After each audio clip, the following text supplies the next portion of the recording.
Let's go to AliExpress. That's the other website that I use. Let me show you guys that one. Now, Alibaba and AliExpress are AliExpress is a child company of Alibaba. Alibaba is more for wholesale. AliExpress is retail. Anybody go and buy one single item for really cheap. It's kind of like eBay, but not as popular. It'll be really popular here in the United States, coming probably in 2015, simply because of the Alibaba IPO and everybody becoming familiar with Alibaba. I think AliExpress will become more and more popular. But it's already a hit. It's already a huge website. It's a great source of information if you're looking for a product to sell.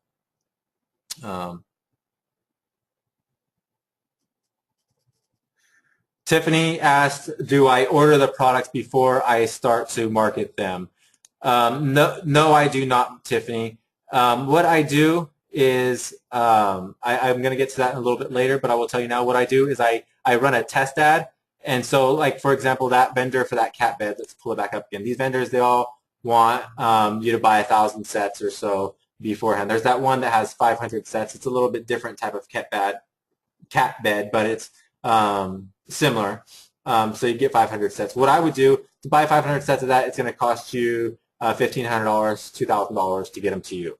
And so most people don't have that kind of money sitting around. So what I do is I'll find that we know we have it on Amazon for $19.99, so we know that we could get the ding product. We know that if we sell 5 of them, we are not going to have a problem getting them. So what I'll do is I'll set the product up on my store. I'll run a test ad, spend a little bit of money, and if I don't get any sales within a certain ad spend, then I'll go ahead and shut it off and move on. I don't spend a lot of time trying to figure out why things didn't convert. I just move on.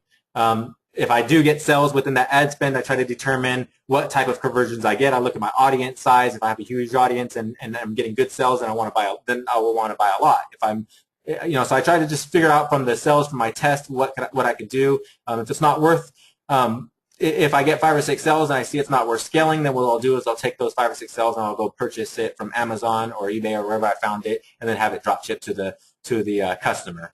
And I don't make anything. I don't really lose anything off of it, but it's not worth scaling. If it's worth scaling, then I'll go straight to the vendor. I'll already start talking to them. As soon as I make the ad, I start talking to the vendors so that when sales do come in, I am ready. I already have a relationship. I already have communication started, and then I could just go ahead and make the payment and get the sale rolling.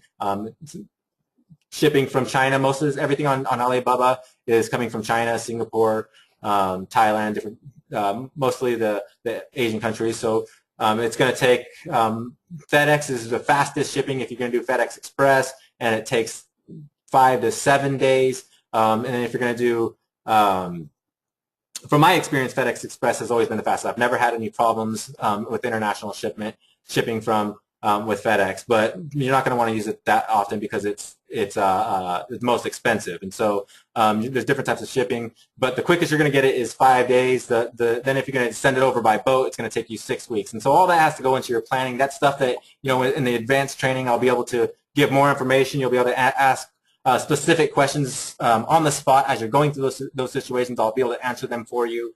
But to answer your question specifically, I just run some test ads. If it sells good, then I contact the supplier and move on. If it doesn't, I can the whole campaign and just go ahead and buy it from the few products from Amazon if there were any sales, or eBay or wherever else, or AliExpress or whatever.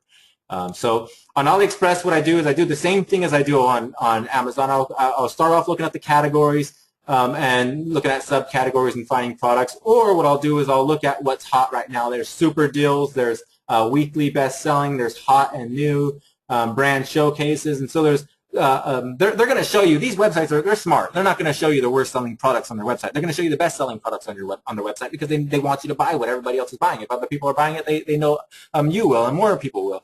So that's what they're going to show you is the items that are the hottest selling. And so really just pay attention to what's being shown to you, and you'll do great. Try to repeat that. Look at these gloves over here. It looks like they supposedly retail for $107. That you can get them for $9.72. This is a super deal going on right now. It looks like it's ending in 5 hours, so you don't have a chance to make a lot of money off of that. One thing you can do, I've never done it myself, but I've been tempted to sometimes. I just don't have the time to stay on top of it. But like this super video, I could throw if I could create an ad really quick, I could throw this on a store, and in 2 hours I could know how that's converting. If it's converting, I could go ahead before this campaign's over. I can go ahead and buy this seller out. Let's see how many they have. They might have a lot. Say they might have 500 they're selling. I can go buy that 500 and then go ahead and sell them on my store. But these super deals, they end quickly. Oh, it doesn't even show it there. Maybe it already ended. I don't know. So you really can't even rely on those ones, but you can see the featured. You can see other hot selling items. If you want to take a chance and do those super deals and see what you can knock out really quickly, go ahead. Let me know how it goes because I haven't tried it. It's tempting, but not really worth it. Let's go. Somebody wants to look at women's boots, so go ahead and let's look at women's boots and see what we could find there. There's tons and tons of different styles. These are, I thought those were ice skates for a minute, but there's new knitting dress shoes. There's different UGG style, I guess, with this little clip thing in the back. There's a more of a professional, I guess, type boot. You know, I could see nurses wearing these probably. You know, it's another thing to keep in mind as you're looking through products. Think about who you could target outside of the obvious person. So when we're dealing with these women's boots, that's, you know, you could target women on Facebook. You could target women who like boots, but you're not going to get really good sales. It's going to be it's really tricky with something so general with just women's boots. What I would do is I would be looking for. I thought these were ice skates, and I think ice skate boots would be a really good one. I don't know if that's not what they are, but or ski boots, or if you could sell these to nurses. I picture a nurse wearing some boots like these, or you know, try to pick something that's more specific, and you could go a lot more ways. So instead of or longer ways. So instead of trying to sell these boots to a whole lot of women, you could try to target nurses and say, hey, these are the perfect nurse boots, or perfect boots for being on your feet all day, or send it to people in a different niche that you think would work. Or a different profession. If you see a woman wearing a certain type of boot in a certain profession, or if you see somebody wearing this type of boot in the snow all the time or being outside all the time, you could target them. So you really, you know, I think women's boots are too general, but you can create a store based on that,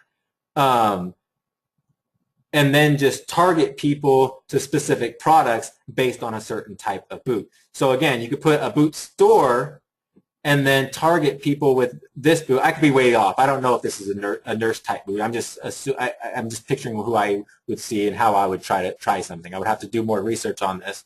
But let's just say this was a nurse boot. You could just have a whole bunch of boots on your store, target these nurses, these women, and as they come to your store to buy this boot for their occupation, they're going to look around and see what other kind of boots they could buy, and you know that they're women and they're going to buy boots, so they're going to chances are some of them will buy some more. So you can take that route. I would, me personally, I personally would stay away from it. Somebody commented in the box, stay away from things with sizing. I agree with that 100%, especially complex sizing. Our frozen dresses that I gave you guys a case study on earlier, the sizing that we had started off with 13 different sizes. I used US sizes, so I used 2T, 3T, 4T, so on through size 13. When in fact I'm buying them from my vendor and there's only 5 sizes, and so that kind of complicated things. We had some sizing issues, customers saying that they're too small, too big, whatever. We you know, just issues we have to fix. I do recommend, I do stay away from sizing if you can. What I ended up doing with that campaign, I broke it down and I changed it, and I put I lined my sizes up with my China vendor sizes, so 2T and 3T would go together, 4T and 5 would go together, and so on. And it simplified that for me, but you can't always do that. You can't do that with shoe sizes. And so it really complicates things. It really complicates things with when you're buying in bulk. If you want to buy 1,000 shoes, so this boot is a hot seller, you try to sell it, and yet you don't know what sizes people are going to buy. And so you kind of have to estimate, but you don't have enough data because you only got 5 orders coming in before you want to go buy from your vendor, because you don't want to wait until you have 100 orders, because when you do, then you're going to have back orders and you're going to have more problems. So you want to buy bulk right away, but you can't if you don't know the sizes. So I recommend staying away from things with complex sizing issues, unless you really know what you want. Sometimes you could just focus on 2 or 3 sizes, and it really helps. But let me show you something else about AliExpress, what I really like. Instead of just fumbling around and looking at what looks good on AliExpress, what I do is I use these filters up top. When you go to a website and you go to retail websites and you really want to know what's working. Just search and find out. You could either use the front page features where they show you what's selling, or you could search it by how many orders there have been, the ratings of the customers, and those are two things I try to find on every website I go to. I'm going to see if it allows me to sort by reviews, sort by how many orders there have been, how many ratings or reviews there have been, see if there's different types of sort options, and play around with those sort options to see what you can find. Again, this is all researching. There's a simple method, there's simple steps. If you follow those steps, you could do well, but it's all about research. It's all about trial and error. It's about just looking around and seeing what works. Again, don't expect to find the best product, the perfect product the first time. Just play around with things until you find what works. And so I look at orders, and okay, these products have the most amount of orders, and you can actually see how many orders they have. This product has 18,000 orders, 2,000 reviews for that product. So I think it's ugly as I think these shoes are ugly, but apparently people love them. Again, this is another tip. Don't go off of what, yeah, somebody in the comments saying ugly. People in the comments saying ugly. Don't go off of what you think would sell. Don't go off of your preferences. Don't find a new product. I said that in the beginning. I thought I had these genius ideas, and I'd go try to sell these ideas, and they wouldn't sell because there wasn't enough audience for them. This is called the product blast. We want to blast this product to as many people as we can and get as many sales as we can.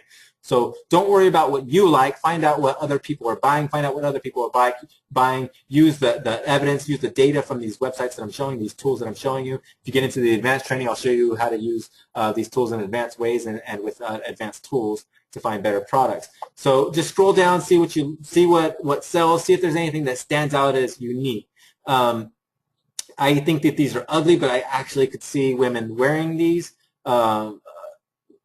Especially in my area with those, they wear them with the yoga pants type things, these types of boots too. So just scroll down, see what works. When you find products, go over to Alibaba and again see if you could find the vendor.